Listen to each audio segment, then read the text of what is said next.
Hello. I forgot to add my balls.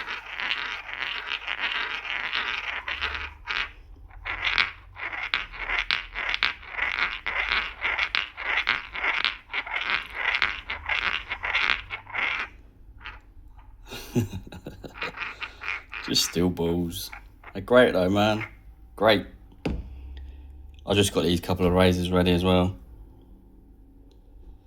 Beautiful little wedge. Eric Anton Berg. And I finally found a Lund from 47 Cornhill Street, London. Been after one of these for a long time after seeing a campaign box with 7-day set. This is like a 7-day set. Don't know if you can see it, it's a Saturday. Beautiful razor, man. Beautiful. Let's put that one there so you can see it better. There you go. Now to the actual video. Just show you what the blade's doing. So it's had quite a little brief strop.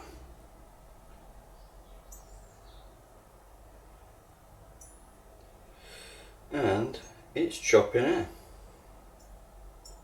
So we've got a very good steer here, because not all blades will pop air like this at 5,000, even right on the end.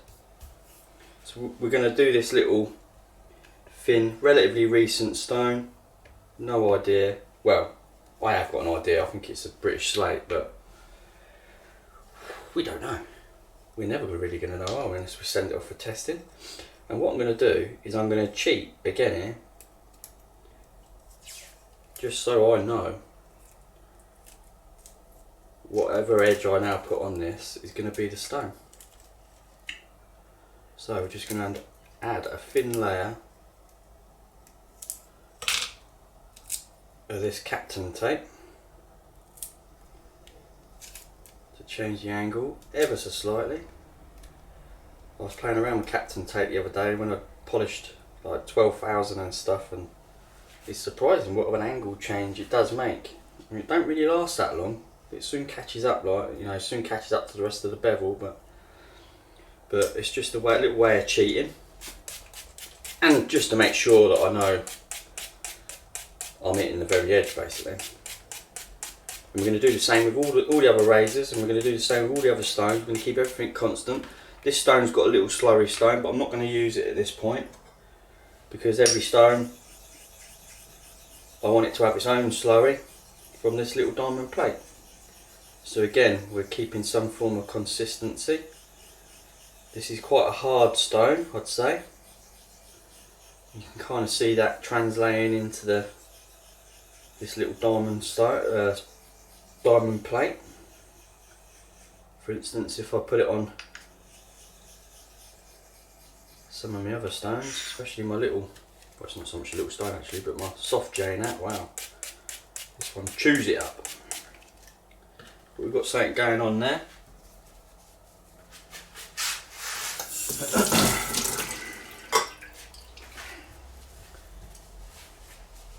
We'll do this stone this week, and I'll get another stone out at least next week. I might be able to do one in between, but today's the only day I've really got for filming this week, so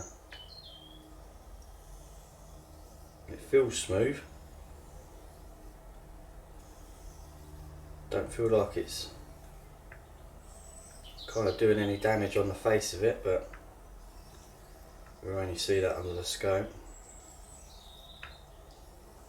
It's a nice stone though, quite silky.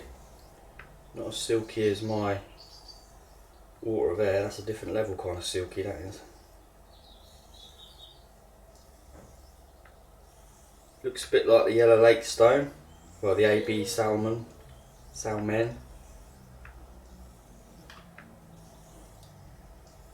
I wouldn't be surprised if it's something similar. One of the things I've been reading about them stones, so let's just call it a Yellow Lake stone because the finer grade, is some people said they're really, really slow.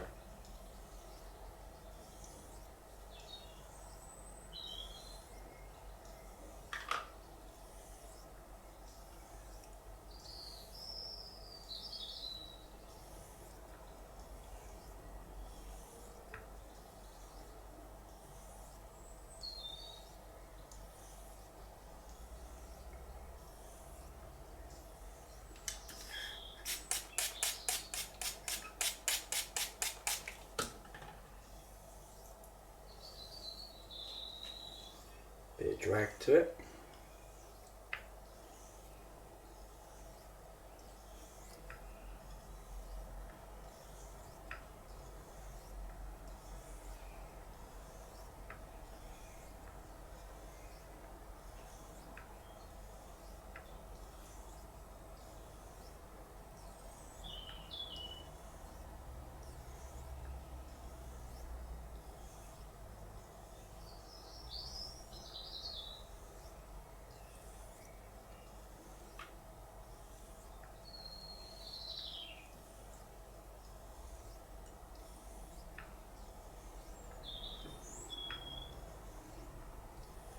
I nearly got rid of all the slurry, haven't we, already?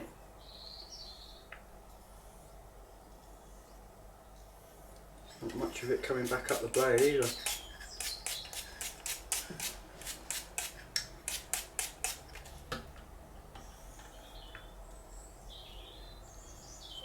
Can't feel any sort of like pinging of the edge or anything though.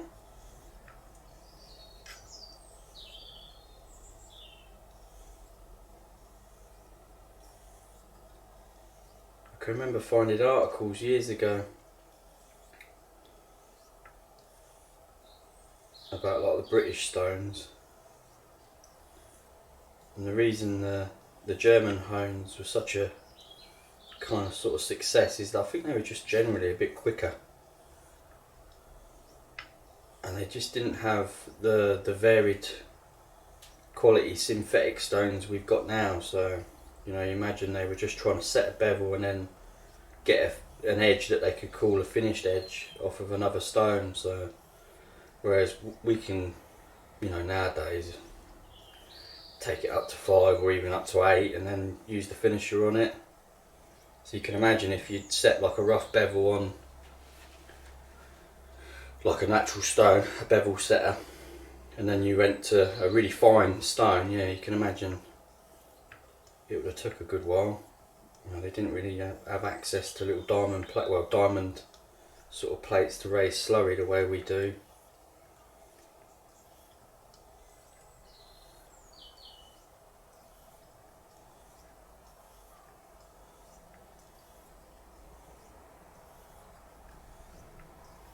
Well, we're definitely sort of near clear. It still feels nice as well, even without the slurry. Oh, do you know what I didn't do though? I didn't show you the 5000 edge, did I? Oh, we've seen it before. But it was quite a nice sort of beginning to be shiny edge. It was very consistent.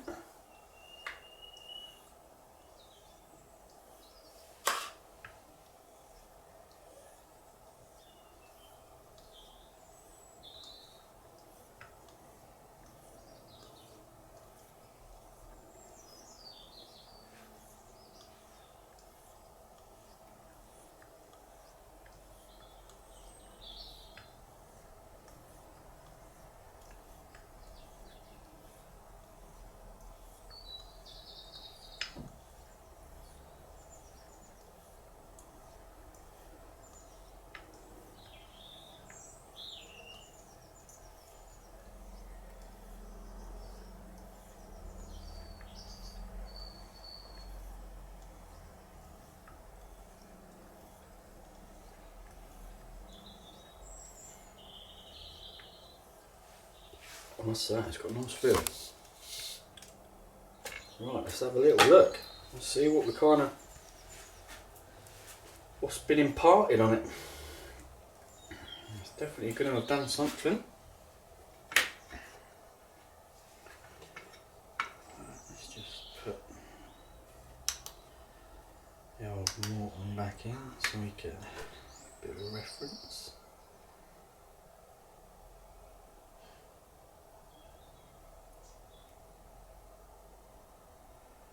Well, it's not what I'd call frosted yet.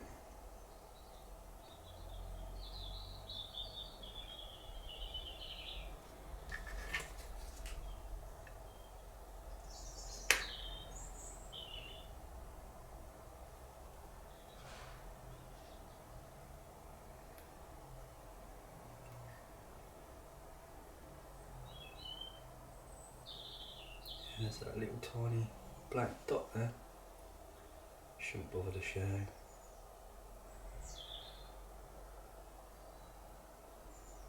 Well, I can safely say, I think it's razor safe, we'll call it that. I don't look like that's bothered the very apex in a negative sort of way. It certainly ain't took no chips out of it anyway.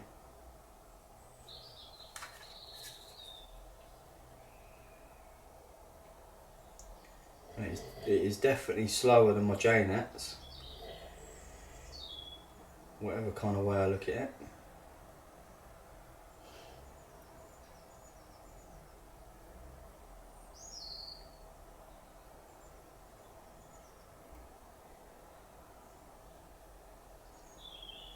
You can see how it's chased around that toe a bit more. Right.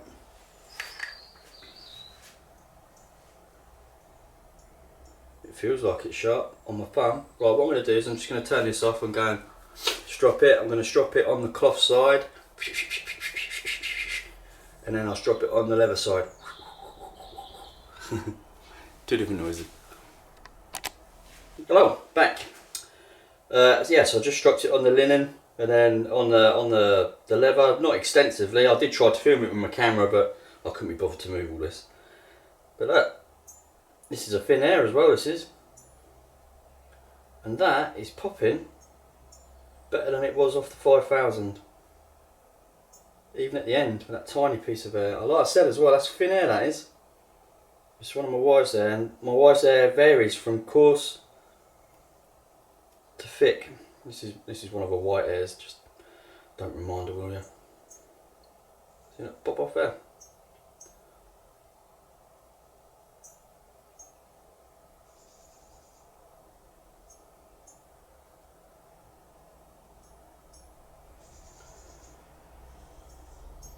It's not perfect, but that's a good edge. So we have our first unknown razor safe, and on the face of it, possibly a nice finishing stone. It had a good feel to it, good feedback, quite smooth, especially when you got rid of the slurry. But oh man, I'm happy, man.